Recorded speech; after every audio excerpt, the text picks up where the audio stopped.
Come and turn a pot with me. I'll let me cook up a rainbow. As you can see here, I have made some spelt. As you can see here, I've used spelt flour.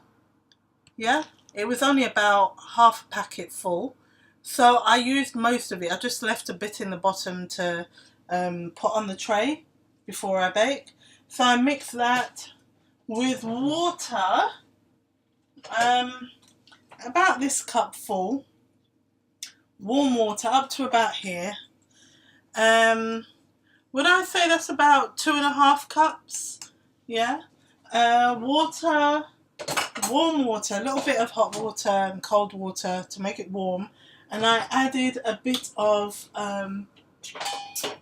just for the sweetness, I added a bit of maple syrup. Yeah. There was just a little bit in the bottle, so if you want to give it a measurement, you could say 2 tablespoons, you know. And then a bit of paprika. So this is more of a paprika bread, so this is going to be a savoury bread. So what I'm going to do, no, it's a bit wet, but that's okay, shan't die. Add a little bit of oil to the tray.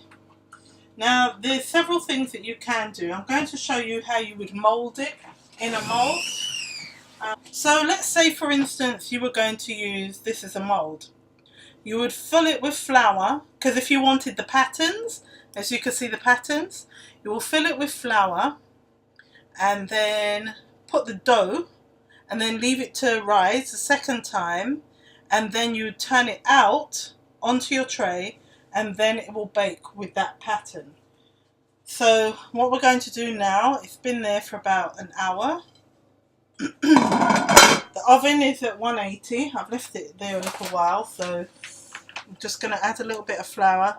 And I didn't actually knead it with my hands. I used a spoon.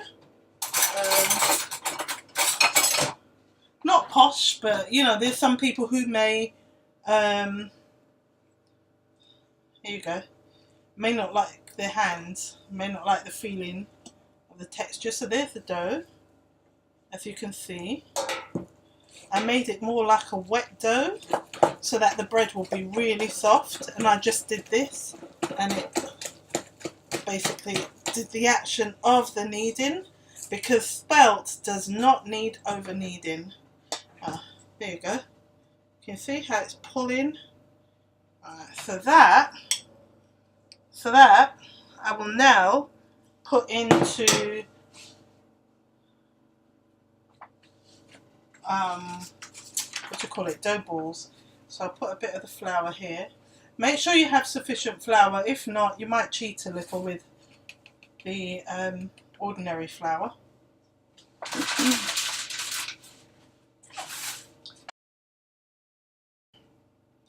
I'm going to knead these into small little balls and then leave it to prove again.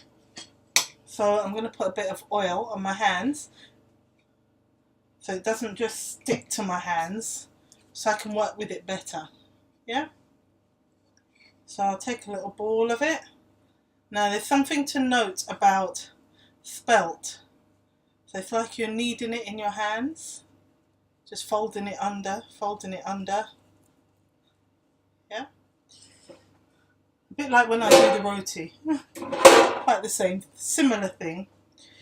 Yeah, with spelt, once it has its raising agent, it actually balloons. Yeah, so I'm doing this. Hopefully you can see what I'm doing, folding underneath, and then, because what I'm trying to do is avoid the over kneading.